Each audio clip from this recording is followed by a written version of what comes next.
উত্তর ত্রিপুরা কাঞ্চনপুরে এক মহিলাকে শ্লীলতাহানির অভিযোগ উঠেছে স্থানীয় এক বিজেপি বুথ সভাপতির বিরুদ্ধে। অভিযোগ, প্রথমে পুলিশ এফআইআর না নিলেও কংগ্রেসের হস্তক্ষেপে মামলা দায়ের হয়। সোমবারের মধ্যে অভিযুক্তকে গ্রেফতার না করা হলে বৃহত্তর আন্দোলনের হুঁশিয়ারি দিয়েছে ধর্মনগর জেলা কংগ্রেস। অভিযোগের বিষয়ে অভিযুক্তের প্রতিক্রিয়া এখনো পাওয়া যায়নি।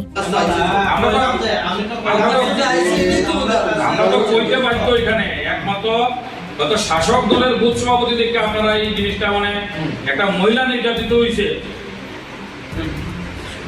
শারীরিক অ্যাসল্ট হয়েছে, কিন্তু আপনি এটার প্রয়োজন মনে করছেন না যে এটা ইনকোয়ারি করা দরকার। এই খবরটা আপনার কানে এসেছে, সঙ্গে এরকম বাজে ব্যবহার হয়েছে, এই খবরটা আপনার কানে আপনি কেন দেখলেন না যে আমরা আপনি ফাইলটা দেখেন, আপনার কাছে আইসেনি, আপনি যদি আপনি আমার এটার মধ্যে রিসিভ দেন, আমরা এখন এসপির সঙ্গে গিয়ে কথা কইমু।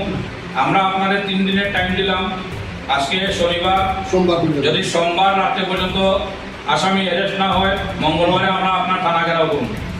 আচ্ছা ঠিক আছে, আমরা তো দেখি হ্যাঁ, এটা আপনি দেখেন, দেখে আপনার দরখাস্ত দেখেন, দরখাস্ত থেকে আমার এটা রিসিভ দেন। ব্যাপার হইছে আপনারা চাকরি করেন, আপনার অনেক বাধ্যবাধকতা আছে, আমরা জানি, কিন্তু শাসক দলের বুথ সভাপতি হয়ে যদি একটা মেলুকে গিয়ে শ্লীলতাহানি করে আর কেউ যদি অভিযোগ করে রাত 12টার সময়, এই অভিযোগ করলে যদি আপনারা এটার কোনো অ্যাকশন না হন, তাহলে স্বাধীন ভারতবর্ষের নাগরিক যাইব। সে কি শাসক দলের বুথ সভাপতি দিক থেকে আপনারা অ্যাকশন নিচ্ছেন না? না না, এরকম আপনার যেটা কইতেছেন তো দেই না, আপনার কাছে আপনি জানেন না, আরে জানেন না কইলে আপনার আমার কথা কি বলছেন?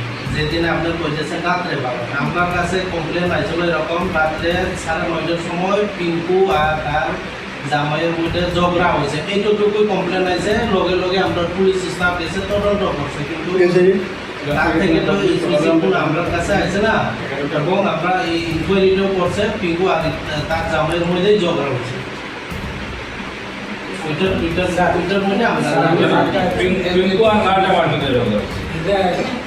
না না, তার জামাইয়ের মধ্যে ওই শীতাংশু আর পিঙ্কুর মধ্যে ঝগড়া হচ্ছিল। আর এটা অ্যাকচুয়ালি তো বিনা বলতে গেলে